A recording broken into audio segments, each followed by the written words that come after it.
안녕하세요. 크립토 노마드입니다. 비트코인 ETF 출시라는 역사적인 일대 사건이 지나간 뒤에 정작 비트코인 가격은 아래쪽으로 출렁이고 있는 상황이 이어지고 있습니다. 비트코인은 43,000달러 지지의 어려움을 재확인하면서 추가 하방 압력에 대한 우려를 키우고 있습니다.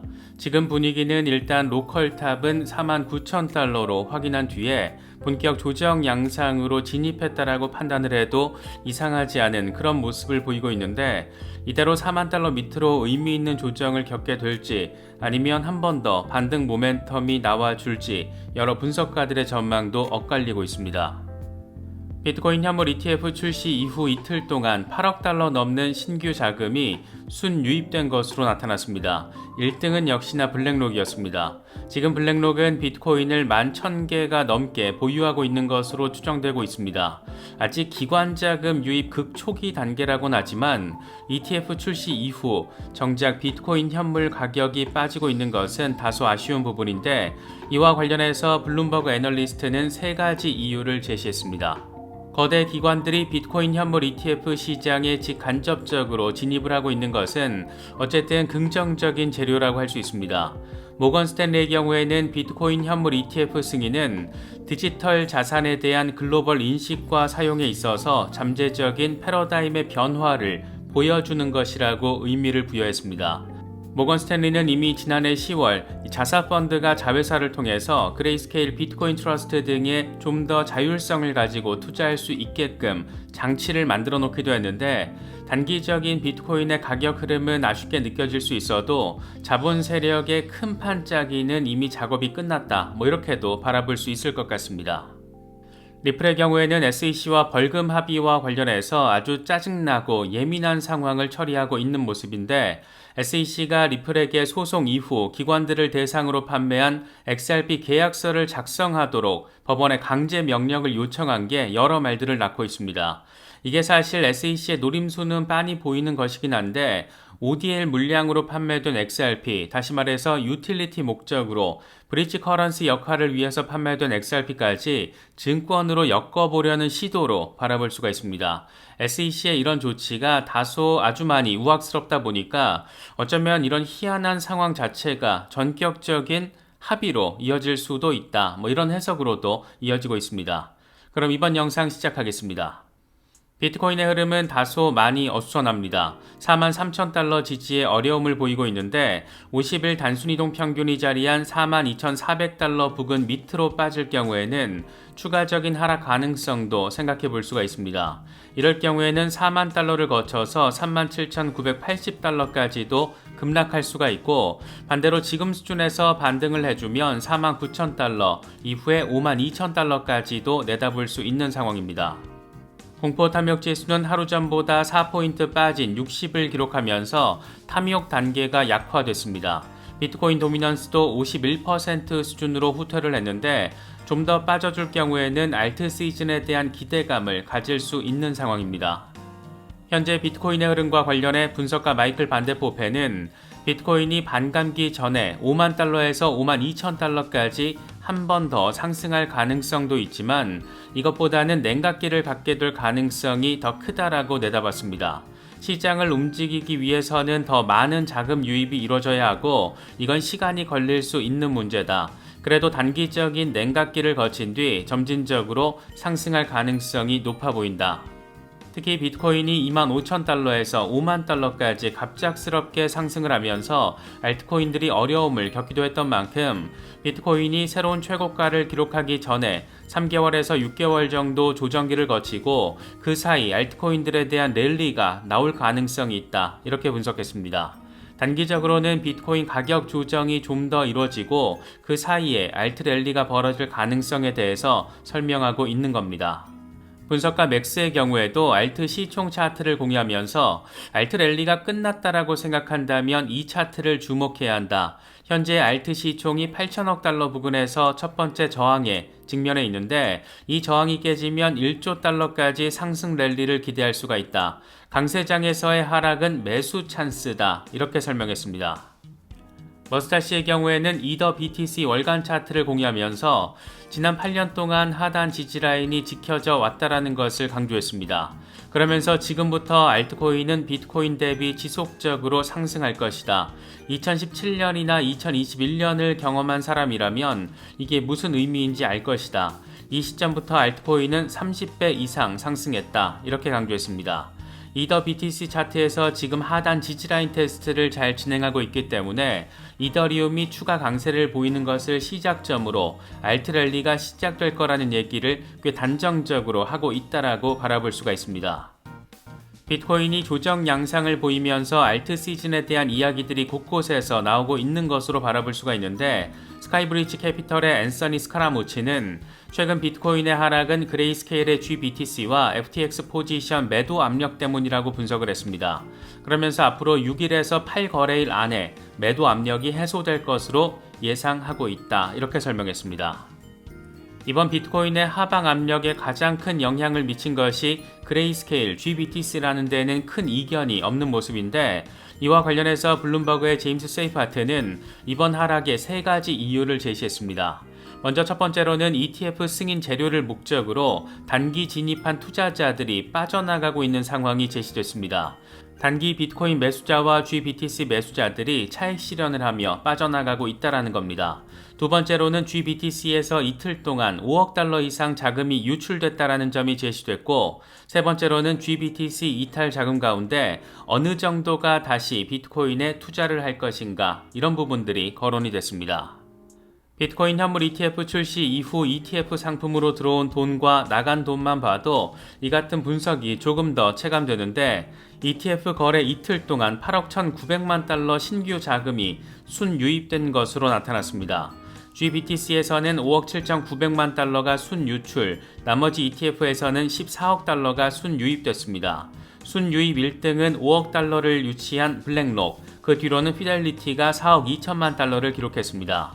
이 같은 상황과 관련해서 블룸버그의 에릭 발추나스는 총 거래 건수 50만 건 가운데 36억 달러 규모의 거래량이 발생했다는 것도 인상적이라고 설명했습니다. 블랙록의 비트코인 현물 ETF에는 비트코인 10,000개가 넘게 담겨 있는 것으로 추정된다라는 보도도 나왔습니다. 워처그루가 보도한 내용을 보면 블랙록이 자사의 비트코인 현물 ETF로 4억 9,700만 달러 이상의 가치를 가진 비트코인 11,439개를 보유하고 있는 것으로 추정됐습니다. 이와 관련해서 오픈시 출신의 암호화폐 전문가 제로XCG는 사람들은 블랙록과 같은 대형 ETF가 암호화폐 시장에서 어떻게 운영되는지 오해하고 있다. 그들은 이미 상당량의 비트코인을 보유하고 있기 때문에 실시간으로 수십억 달러 규모의 비트코인을 매수하지 않는다. 이들은 버퍼 계좌를 사용해서 꾸준히 비트코인을 매입하고 시장 사이클에 초점을 맞춰서 버퍼 계좌를 운용하기 때문에 시장의 갑작스러운 변동성을 초래하지 않는다라고 설명했습니다. 여기서 말하는 버퍼 계좌는 금융 운용에 있어서 사용되는 전략적인 계좌의 활용 형태를 의미하는데, 대규모 투자자나 기관들이 시장에 큰 변동성을 일으키지 않으면서 매수하는 것을 의미합니다. 특히 암호화폐 시장의 경우에는 변동성이 크기 때문에 대규모 투자자들은 시장에 미치는 영향을 조절하기 위해서 버퍼 계좌를 활용하는 게 일반적입니다. 모건 스탠리의 디지털 자산 시장 책임자 앤드류 필은 비트코인 현물 ETF 승인이 글로벌 금융 시스템이 비트코인을 수용하는 데 있어서 중요한 전환점을 의미한다라고 말했습니다. 이 양반은 투자자 메모를 통해서 월가가 현물 ETF 형태로 비트코인을 받아들인 것은 디지털 자산에 대한 글로벌 인식과 사용에 있어서 잠재적인 패러다임의 변화를 보여준 것이다. 특히 최근 부상한 탈달러 위협과 관련해서 비트코인의 전 세계적 수용은 주목할 만하다라고 할 수 있는데, 전 세계 1억 명 넘는 사람들이 암호화폐를 보유하고 있고, 테슬라 등의 주요 기업들과 엘살바도르 같은 주권 국가가 이걸 지원한다라고 설명하기도 했습니다. 사실 모건 스탠리도 이미 적극적으로 비트코인에 대한 대응을 하고 있는 곳인데, 모건 스탠리는 몇 년 전부터 유럽 오퍼튜니티 펀드를 통해서 360만 달러 이상의 GBTC를 매입을 했고, 이를 통해서 모건 스탠리는 펀드가 고객을 대신해서 비트코인을 보유해 왔습니다. 특히 지난해 10월에는 케이맨 제도의 자회사를 통해서 유럽 오퍼튜니티 펀드가 GBTC 등의 전체 자금의 25%를 투자할 수 있게끔 제도적인 장치까지 만들어 놨습니다. 세력급 자본들은 이미 큰 그림, 판때기 다 짜놨다라고 바라볼 수 있는 그런 부분이 아닐까 생각됩니다. 비트코인 현물 ETF 출시 이후에 관심사는 단연 이더리움 등 메이저 알트들에 대한 ETF 출시 여부인데, 먼저 라크 데이비스의 경우에는 올해는 암호화폐 업계 발전을 가속화시킬 어마어마한 촉매제들이 대기하고 있다. SEC는 5월에 첫 이더리움 현물 ETF 신청에 대한 답변을 내놓을 예정인데, 이미 이더리움 선물 ETF가 승인됐기 때문에 이더리움은 증권이 아닌 것으로 분류된다. 또 이더리움은 자체적으로 레이어2 수수료를 큰 폭으로 낮출 수 있는 대규모 업그레이드를 앞두고 있고, 비트코인 반감기도 다가오고 있다. 특히 XRP가 증권이 아니라는 판례가 나왔기 때문에 XRP 현물 ETF 출시 가능성도 있다, 이렇게 설명을 했습니다. JP모건의 경우에는 이더리움 현물 ETF 승인 가능성을 50% 이하로 내다봤습니다. JP모건의 니콜라우스 파니기르 초글로우의 경우에는 SEC가 5월에 이더리움 현물 ETF를 승인하기 위해서는 이더리움을 증권이 아닌 비트코인과 유사한 상품으로 분류해야 한다. 하지만 그 가능성이 50% 이하다. SEC는 비트코인을 제외한 다른 모든 암호화폐를 증권으로 간주하고 있다, 이렇게 분석했습니다.